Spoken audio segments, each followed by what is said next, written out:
those serving in the Army and the Marines and the Air Force and the Navy, that you have the absolute right to refuse to take part in these criminal wars, and that's a right that all of you should exercise. You have no reason to go put your life on the line and kill and die for profit.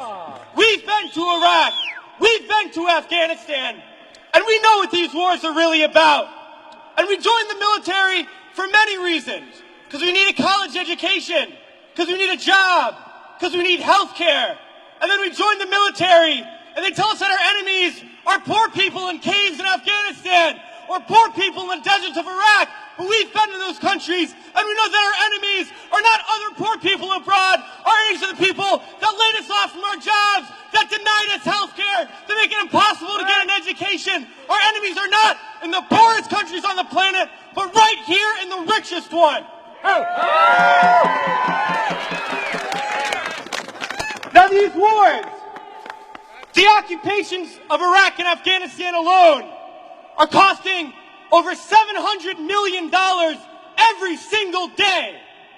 This is a crime. Every single day, while so many of us are hurting. Well, I think all of us here, and the vast majority of people in this country, would agree that we can spend $700 million a day better than bombing people that we have no reason to bomb. We can spend $700 million a day rebuilding those countries we've destroyed. We can spend $700 million a day caring for the veterans we get home when they get home. And then we can spend $700 million a day giving every single person health care, a college education, a job, and a livelihood, and a home. That's what we need to be spending our money on. But this government is not going to do that. They're not going to use the money in that way. They're not going to end the wars. And they're not going to do it because it's not our government. It's their government. It's the government of the rich. It's the government of Wall Street, of the oil giants, of the defense contractors. It's their government, and the only language that they understand is shutting down business as usual. And that's what we're doing here today, and we're going to continue to do until these wars are over.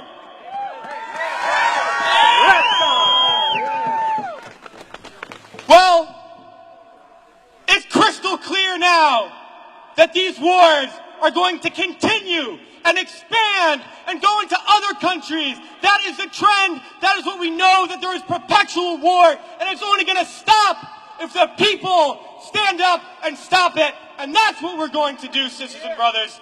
And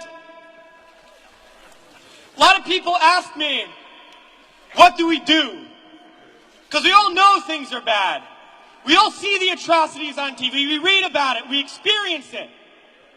People always ask, what do I do? Because we always want to know what to do. Do we vote? Do we support a politician? Do we join an organization? What do we do? Well, I'll tell you what we do. It's simple. We fight.